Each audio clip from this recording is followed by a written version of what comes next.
அல்லாஹ் என்றால் யார்? படைத்த இறைவனை திருக்குர்ஆன் அரபி சொல்லான அல்லாஹ் என்ற வார்த்தையால் குறிப்பிடுகிறது. அகில உலகையும் படைத்து பரிபாலித்து வரும் ஏகனாகிய இறைவனை குறிக்கும் சொல்லே அல்லாஹ் என்பது. ஆங்கிலத்தில் காட், தமிழில் கடவுள், ஹிந்தியில் பகவான் என்றெல்லாம் குறிப்பிடப்படுவது போல் அரபு மொழியில் கடவுளை குறிக்கும் வார்த்தைதான் அல்லாஹ். எனினும் மற்ற மொழி வார்த்தைகளோடு ஒப்பிடும் போது இவ்வார்த்தைக்கு ஓரிரு தனிச்சிறப்புகள் உள்ளன. இவ்வார்த்தையின் உண்மை பொருள் வணங்குவதற்கு தகுதி வாய்ந்த ஒரே இறைவன் என்பது. இவ்வார்த்தைக்கு ஆண்பால் பெண்பாலும் கிடையாது, பன்மையும் கிடையாது. எப்போதும் இது உரிமையிலேயே விளங்கும். உதாரணமாக ஆங்கில வார்த்தை காட், காட்ஸ், இறைவன், இறைவி அல்லது கடவுள், கடவுளர்கள் என்றும் பகவான், பகவதி என்றும் பன்மைக்கும் பாலுக்கும் ஏற்றவாறு மாறுவது போல் அல்லாஹ் என்ற வார்த்தை ஒருபோதும் சிதைவதில்லை.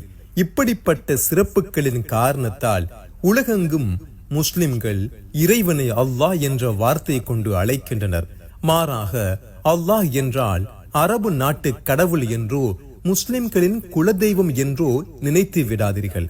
அந்த இறைவனை பற்றி மனித மனங்களில் எழக்கூடிய சந்தேகங்களுக்கெல்லாம் திருக்குர்ஆன் பதிலளிக்கிறது. இறைவன் ஒருவனை தவிர வேறில்லை, இறைவன் ஒருவன் மட்டுமே என்பது பற்றி நமது பகுத்தறிவு என்ன சொல்கிறது? ஒரு பள்ளிக்கூடத்திற்கு 2 முதல்வர்கள் அல்லது ஒரு பேருந்துக்கு 2 அல்லது 2க்கு மேற்பட்ட ஓட்டுநர்கள் இருந்தால் அது எவ்வாறு பெரும் குழப்பம், கலகம் அல்லது விபத்தில் கொண்டு சேர்க்குமோ அதுபோல இவ்வுலகம் ஒன்றுக்கு மேற்பட்ட கடவுள்கள் இருந்தால் என்றோ அழிந்து போயிருக்கும் என்பதை நமது சாமானிய அறிவு கூட நமக்கு சொல்கிறது. திருக்குர்ஆனும் இவ்வாறு கூறுகிறது. வானம் பூமியாகிய இவற்றில் அல்லாஹுவையன்றி வேறு தெய்வங்கள் இருந்திருந்தால் நிச்சயமாக இவை 2ம் அழிந்தே போயிருக்கும். திருக்குர்ஆன் அத்தியாயம் 21 வசனங்கள் 22. இறைவன் ஒருவனே என்பது பற்றியும் அவனது தன்மைகள் பற்றியும் திருக்குர்ஆன் பேசுகிறது.